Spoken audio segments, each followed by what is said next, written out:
Hey folks, JD here, and continuing the RC Simulator week. Today, we're looking at Drone on My Phone, a very basic game set up with challenges where you can then control a little quadcopter and hone in on your skills or learn to fly. Now, first of all, let's talk about the first issue I had with this game. Now, it's not to do with the graphics, it's not to do with how grayscale it all looks, it's to do with the throttling movements. The throttling movements are so goddamn sensitive, it is unbelievable.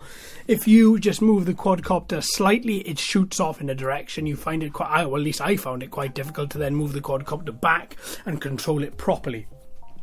In saying that, once you've got the hang of it, it does actually become quite intuitive, but still, I think these controls need to be worked out a little bit better. Challenge 2 was by far the worst challenge of the game, just quite simply because of this throttling technique. It doesn't matter how much you try and hold it or how much you try and keep the quadcopter within a small percentage, it just flies off uncontrollable.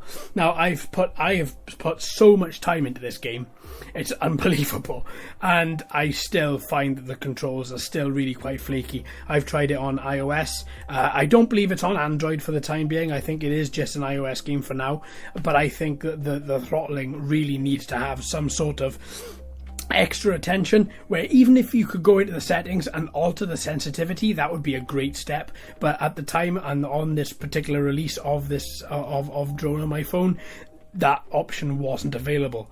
Now, challenge number 3, I think, is by far the best, which is just an introduction to yaw. That is by far my favourite one, but you'll see that in a couple of seconds anyway. But I do find that overall throttling system just far too sensitive for its own good, and it actually makes the game very, very annoying and not fun.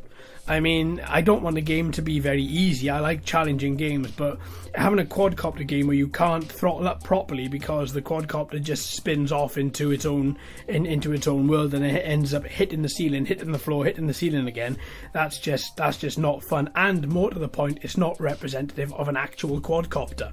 You know, you do get quads that are quite sensitive to throttle movements, but you don't get them where you just ever so slightly give it 10% of throttle and it's just gone. I have still got it on my iOS device. I am still playing it. Still trying to get better, but at the same time I still find that it's not a great game at all, just down to that throttling response. Alright my friends, thanks ever so much for watching and listening. I've been JD, you've been fantastic as always. If you haven't already, please like and subscribe and ring that bell too. Hello and welcome to all the new subscribers. I hope you're enjoying the channel. So until next time my friends, happy flying.